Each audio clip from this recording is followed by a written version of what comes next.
Hello guys, welcome to my channel. Guys, हम इस video में भारतीय भूगोल के बारे में पढ़ने हैं। जिस तरीके से विश्व का भूगोल है और भारतीय भूगोल है, इसके बारे में हम पढ़ने वाले हैं। विश्व के भूगोल के लिए हम अलग से सीरीज लेकर आएंगे इसी यूट्यूब चैनल पर। और इस वीडियो में हम भारतीय भूगोल के बारे में पढ़ने वाले हैं। तो आप लोग सब ध्यान से देखिए। यूपीएससी 2023 को प्रीलिम्स मेंस को दोनों को टारगेट करके हम इस सीरीज को चलाएंगे। और ये सबसे इम्पोर्टेंट होगा यूपीएससी और ऑल स्टेट पीसीएस के लिए। ये सबसे इम्पोर्टेंट चैप्टर होगा भारतीय भूगोल के बारे में।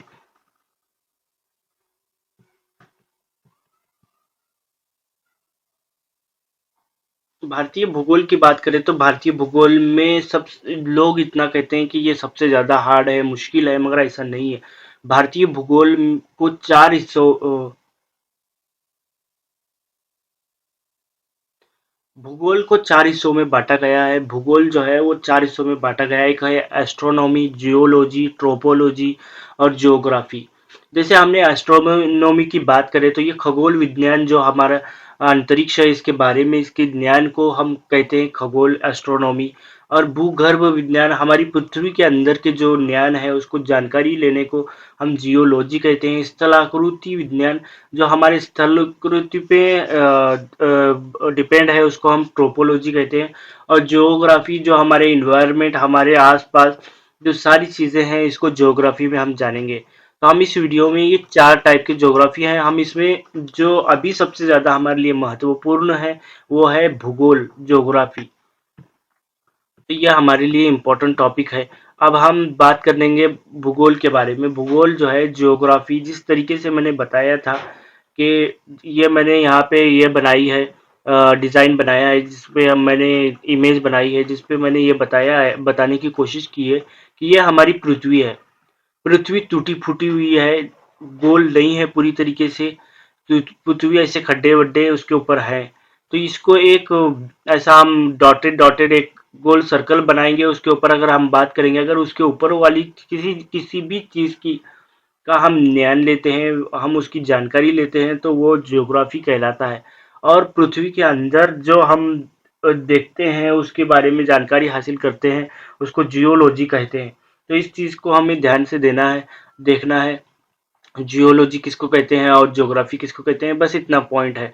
और दूसरी सबसे पहली बात है, भारतीय भूगोल हमारे लिए सबसे इम्पोर्टेंट टॉपिक है इस वीडियो में। तो हम जानेंगे भारतीय भूगोल के बारे में। गाइस, भारतीय भूगोल कोई बहुत बड़ी चीज नहीं है। लोग इसको जितना हार्ड बताया जाता है, ये उतना भी मुश्किल नहीं है।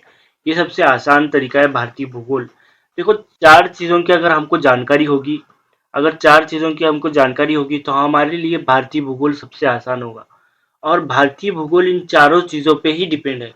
एक है नंबर वन पे पहाड़ है, फिर मैदान है, फिर पठार है, फिर तटीय तटीय मैदान और द्वीप है। क्यों ये चार चीजों पे पूरा भारतीय भूगोल डिपेंड है, हम जानेंगे इस वीडियो में। देखो, पहाड़ की बात करें तो ये पहाड़, ये सारा जो हिमालय का जो ग्रीन लाइट में दिया हुआ है, ये पहाड़ है। ये पहाड़ है पूरा। ये जो पहाड़ है, ऊंचे ऊंचे पहाड़ है यहाँ पे, ये इसी को कहते हैं हिमालय। इसी को कहते हैं हिमालय। और ये हिमालय जो पहाड़ी इलाका है कि ये भी अपने आप में बहुत टूटा फूटा है अपनी जगह पे। कहीं लगत पहाड़ियां हैं, कई चोटियों को मिलाकर ये हिमालय का पहाड़ है। अगर ये इम्पोर्टेंट टॉपिक बनता है, ये पहाड़ है। हम जैसे देखेंगे कि जितनी ऊंचाई पे जाते हैं उतना हवा का दबाव कम होने लगता है और वहां पे ठंडी ज्यादा बढ़ने लगती है। क्योंकि जब हम घर में बैठते हैं तो दीवारों की गर्मी, इसकी गर्मी, आपस की गर्मी, जिसकी वजह से अ, जब धूप पड़ती है तो धूप की वजह से दीवारों में से भी गर्मी निकलने लगती है, जमीन के अंदर से भी पृथ्वी के अंदर से भी गर्मी निकलने लगती है। जिसकी वजह से जमीन के जितना अंदर जाओगे, जमीन के अंदर खोद के आप जाओगे अंदर, तो यहाँ गर्मी मिलेगी, बहुत ज्यादा गर्म होगा। मगर जितना हम पहाड़ों के ऊपर जाएंगे उतनी ज्यादा ठंडी मिलेगी। तो उतनी ज्यादा ठंडी मिलेगी। तो यहाँ पे बहुत ऊंचे ऊंचे पहाड़ है। 600 मीटर एवरेज इसकी ऊंचाई है। सब 600 मीटर एवरेज इसकी ऊंचाई है। 600 कई किलोमीटर तक इसका, हिमालय का तो जो पहाड़ है, मेन माउंट एवरेस्ट की चोटी है, वो 8,000 किलोमीटर के, 8,000 मीटर के ऊपर है। मतलब 8 किलोमीटर इसकी ऊंचाई है टोटल। तो ये बहुत शॉकिंग चीज है हमारे लिए।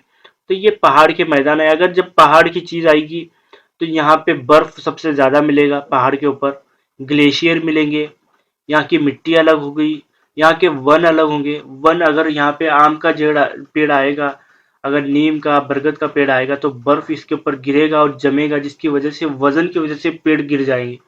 तो यहाँ पे शंकुधारी वन आते हैं, ये जो तीर का निशान है ऐसे वन यहाँ पे आते हैं, शंकुधारी वन, ये पहाड़ी क्षेत्र में। और यहाँ का लोगों का खाना गर्म होगा, क्योंकि अगर ठंडी में रहना है तो गर्म खाना पड़ेगा। और यहाँ पे सबसे कम पॉपुलेशन रहती है, क्योंकि ये पहाड़ों में कौन जाके रहेगा, पहाड़ों में कौन जाके रहेगा, यहाँ रहने के लिए आएगा भी नहीं। यहाँ पॉपुलेशन भी सबसे कम होती है। और यहाँ की यहाँ के पेड़ पौधे अलग होते हैं, यहाँ के लोगों का खाना अलग होता है, यहाँ के लोगों के जानवर अलग होते हैं, यहाँ आबादी कम होती है। और मैदानी क्षेत्र की बात करें, यहाँ पे सबसे ज्यादा पॉपुलेशन होती है, क्योंकि मैदान है, लोग आसानी से रह सकते हैं, खेती कर सकते हैं, अपना जो कारोबार है वो कर सकते हैं आसानी से।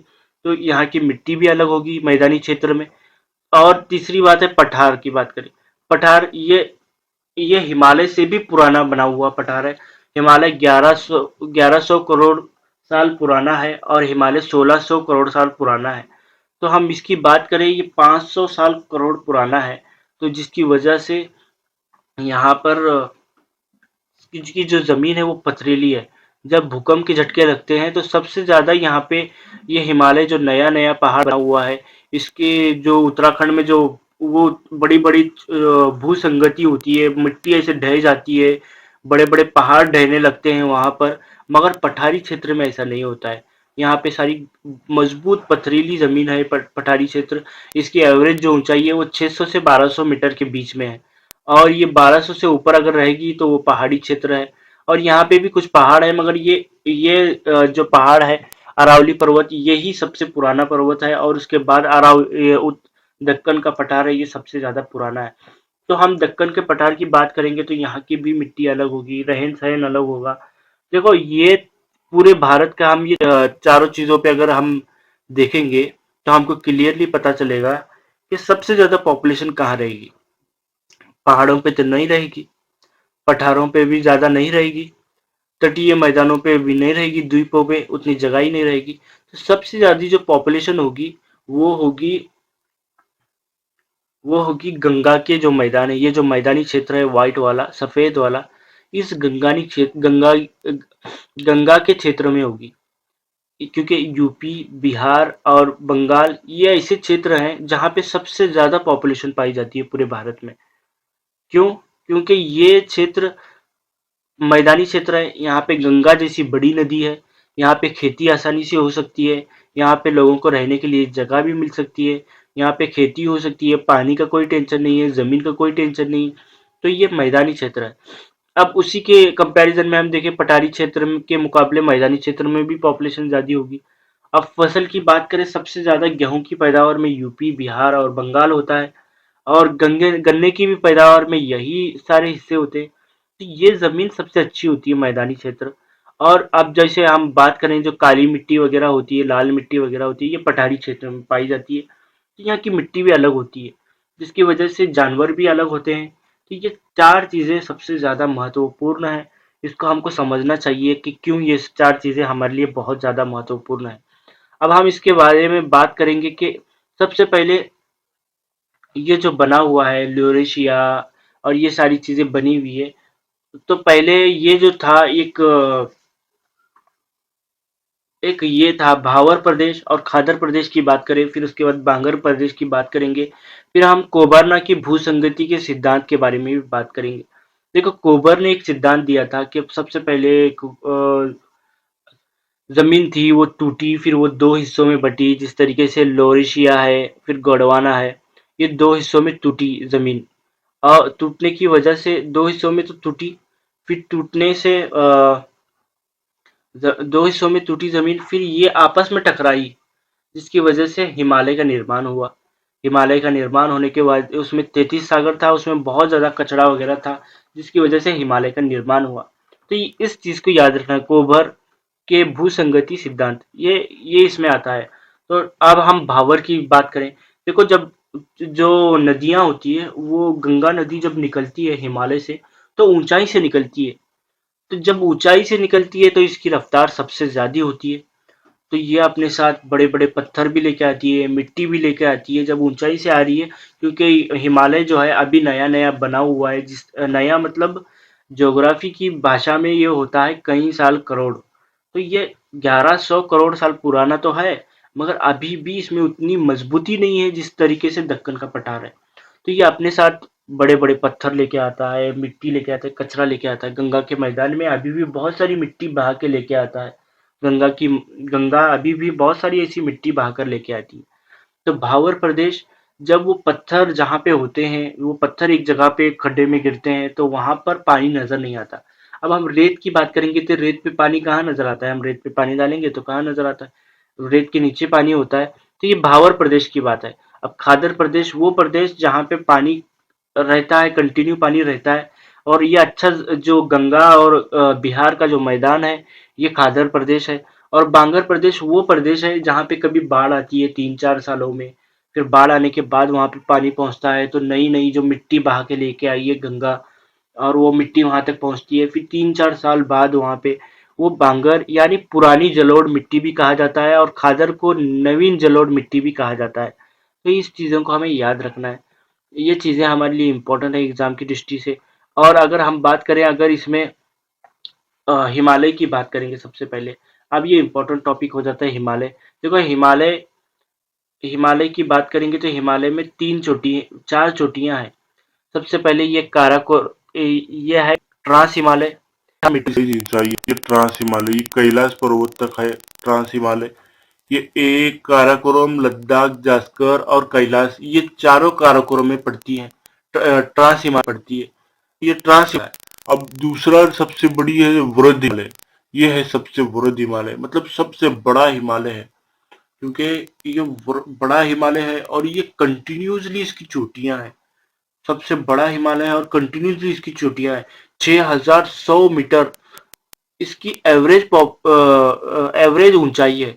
जितने भी दुनिया में पहाड़ हैं, जितने भी दुनिया में पहाड़ हैं, उनकी ऊंचाई 6100 मीटर नहीं है, मगर इसकी एवरेज ऊंचाई 6100 मीटर है। तो देखो ये बरोद हिमालय सबसे बड़ा, जिसकी वजह से इधर का पहाड़ी हमको इधर से देखेंगे, हम भारत की तरफ से देखेंगे यहाँ नीचे से, तो ये पहाड़ हमको ट्रांस हिमालय नजर नहीं आता। इसलिए इसको ट्रांस कहा जाता है कि ये इसके अपोजिट में, उस साइड में है, ट्रांस में है। हमको नजर तो नहीं आ रहा मगर उधर है स्थित, तो जिसकी वजह से इसको ट्रांस हिमालय कहते हैं। ये वृद्ध हिमालय है।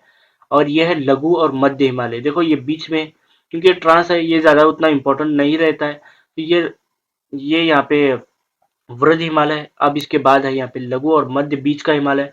और ये शिवालिक, सबसे टूटा फिटा हिमालय है शिवालिक हिमालय। इसकी ऊंचाई भी एवरेज 1200 से ऊपर है, 1200 मीटर से ऊपर है। और ये लघु हिमालय की ऊंचाई 3000 मीटर इसकी ऊंचाई, एवरेज ऊंचाई है। तो इस चीज को हमें ध्यान रखना है। ये सबसे ज्यादा इंपॉर्टेंट आने वाली चीजें हैं। एग्जाम में यूपीएससी में बहुत कंसेप्चुअल क्वेश्चन पूछे जाते हैं, तो हमारे लिए ये सबसे ज्यादा इंपॉर्टेंट हो जाता है। देखो ट्रांस हिमालय की बात करें अगर हम, ये मैंने 4 चोटी के ऊपर आपको हाईलाइट भी करके दिखाता हूँ कि 4 चोटी जो है ये कैसे ये सारी चीजें इंपॉर्टेंट होती है, मैंने बताता हूँ आपको। तो ये 4 चीजें है। देखो ये जो है, तीन है ट्रांस हिमालय। ये ट्रांस हिमालय है। क्यों ट्रांस हिमालय है? तो ये ट्रांस हिमालय है। ये ट्रांस काराकोरम, सबसे पहले काराकोरम, उसके बाद लद्दाख, फिर जास्कर, फिर ये कैलाश पर्वत।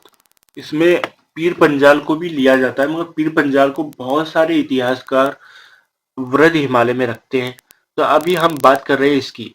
देखो काराकोरम की बात कर रहे हैं, गाडविन आस्टीन, काराकोरम की। अब ट्रांस हिमालय तो है, और ये उस साइड है, बरोद हिमालय के उस साइड है, इसलिए ये ट्रांस हिमालय कहा जाता है।